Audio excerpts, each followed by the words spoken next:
Laplante, vous avez souligné une question du mois de février. Je crois que vous faisiez référence. À un moment donné, vous avez demandé s'il y avait des employés d'impliqués. Je pense que c'était votre question à l'époque. Puis, mais vous faites référence, là, on a 600 employés à la Ville de Saint-Jean. On commence par où? Tu sais, je pense qu'à un moment donné, il y a de l'intégrité dans ces gens-là. Il y en a 2 sur 600 actuellement, là, puis ils ne sont pas condamnés. Je pense qu'à un moment donné, il faut garder... Il y a du monde ici, il y a du monde honnête qui travaille pour la Ville de Saint-Jean aussi. C'est pas toutes des voleurs, là. Donc, à un moment donné, je veux bien beau enquêter, là, mais la chasse aux sorcières, je pense qu'il y a une limite, puis il y a des coûts pour les citoyens à enquêter. Vous allez voir, il y en a 2 d'enquêter, là, ça va coûter au-dessus de 25 000. On va-tu toutes les enquêter? Je pense qu'à un moment donné, il faut être raisonnable. Puis 2 ans d'enquête, marteau, on n'a pas ces ressources-là. Désolé. Je pense que certaines fois, on est porté à banaliser le fait des accusations. Fait que face à ça, j'ai été m'informer, puis vous êtes sûrement au courant, j'ai été à la Sûreté du Québec rencontrer un inspecteur ainsi que M. Boulris, que j'ai communiqué cet après-midi. Oui, c'est vrai qu'ils sont innocents jusqu'à preuve du contraire, ça, je donne pas tort. Mais premièrement, j'aimerais expliquer un peu comment ça se fonctionne, tu sais, pour porter des accusations. Parce qu'on n'accuse pas qui on veut là, dans la société. C'est pas si simple que ça. On n'accuse pas Pierre Jean-Jacques juste pour le plaisir d'accuser. Je pense qu'il y a quand même des policiers qui ont fait un boulot là-dedans. Il ne faut pas non plus banaliser le boulot. Premièrement, une enquête, vous savez un peu, je vais vous expliquer le principe d'une enquête parce que j'ai l'impression qu'il y a certains gens qui banalisent le fait qu'il y a plusieurs policiers qui ont travaillé là-dessus, puis ils ne sont pas venus à Saint-Jean juste pour le plaisir non plus. Il faut faire attention, là. Ces gens-là ont bien d'autres enquêtes à faire, fait que s'il n'y aurait pas eu... La base d'une enquête, ça commence malheureusement par un soupçon.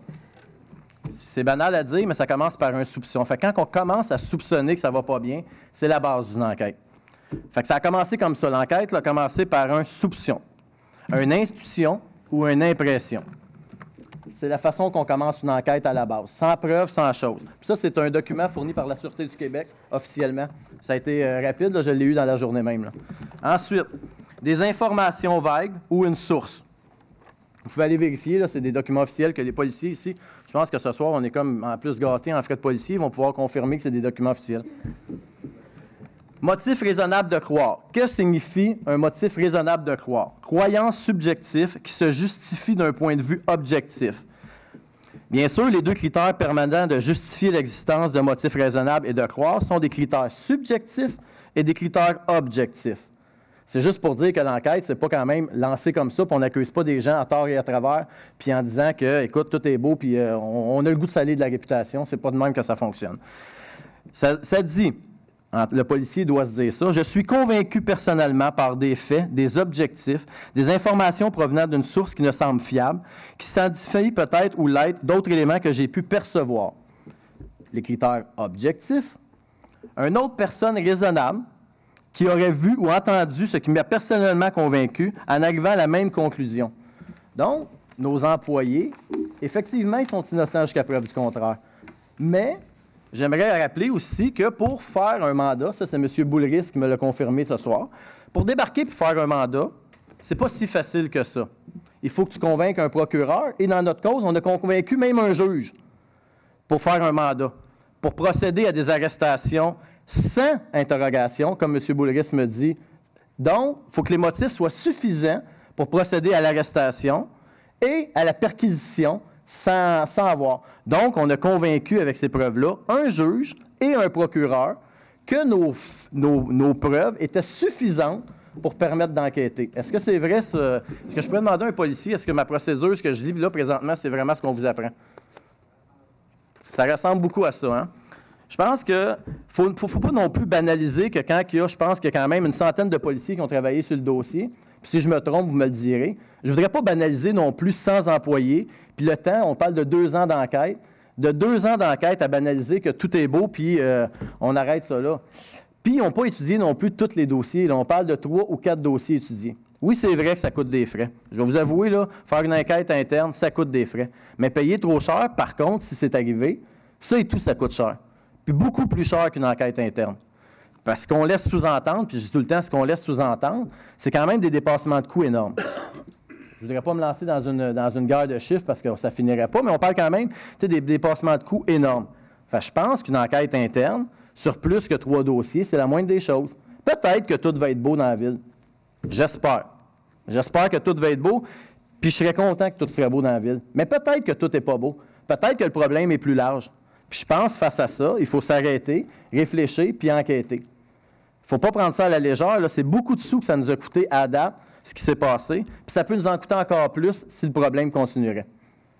s'il y a problème, bien sûr. Fait que face à ça, je pense que je voudrais qu'on arrête de banaliser le fait qu'il y a des accusations. Je voudrais qu'on arrête de dire que tant qu'ils ne sont pas condamnés, ils sont innocents. Oui, c'est vrai qu'ils sont innocents tant qu'ils ne sont pas condamnés, mais c'est quand même grave porter des accusations. Ce n'est pas une chose de mince affaire. Puis les procureurs et les juges qui ont travaillé, puis je pense que Philippe pourrait me corriger si c'est correct, les procureurs et les juges qui ont donné les mandats, c'est qu'il y avait quand même des preuves suffisantes de croire que nos employés avaient peut-être quelque chose. Fait que c'est face à ça que je pense qu'il ne faut pas non plus banaliser l'enquête trop souvent. J'espère que les policiers vont faire un bon boulot. J'espère que notre enquête interne va continuer comme ça aussi, puis on va aller plus loin, pour pas que les autres, comme j'ai déjà dit, viennent faire le ménage chez nous. On est capable de le faire nous autres même, notre ménage. Les procédures en droit criminel, c'est une chose, mais qu'il ne faut pas attendre qu'elles soient terminées pour tenter de récupérer des sommes que la Ville peut avoir payées auprès d'entrepreneurs en trop, le cas échéant. Parce que là, les délais en droit criminel, vous l'avez mentionné tout à l'heure, je pense, peuvent être très longs. On ne sait pas quelles vont être les conclusions.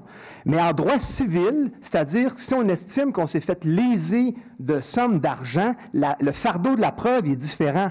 C'est on parle de prépondérance des preuves et non de preuves hors de tout doute raisonnable. Alors, je pense que de ce côté-là, et là, encore là, je pèse mes mots parce qu'on n'a pas la preuve, là. On n'a pas cette preuve-là, vous me corrigerez, mais si on a un élément ou des preuves qui disent qu'on nous aurait extirpé des sommes injustement, bien là, on peut entreprendre, je pense, des procédures pour les récupérer au niveau civil, parce que la règle de preuve est différente. Et il y a une expression en droit judiciaire, une expression juridique qui dit que le criminel ne tient pas le civil en état. C'est ce qui veut dire que les procédures criminelles peuvent donner un résultat, mais les procédures au civil peuvent en donner un autre. Alors là-dessus, peut-être, on pourra en reparler. Peut-être que ce soir, là, la priorité, vous l'avez très bien mentionné, c'est d'enquêter sur les ajustements de 2 employés, Stéphane l'a bien dit, 2 employés sur plus de 600 que la Ville a à son embauche, d'enquêter sur leur comportement, mais éventuellement, moi je pense qu'il faudra regarder auprès de notre contentieux si c'est possible. Et encore là, je répète, si c'est possible de récupérer des sommes qu'on aurait payées en trop dans ce dossier-là.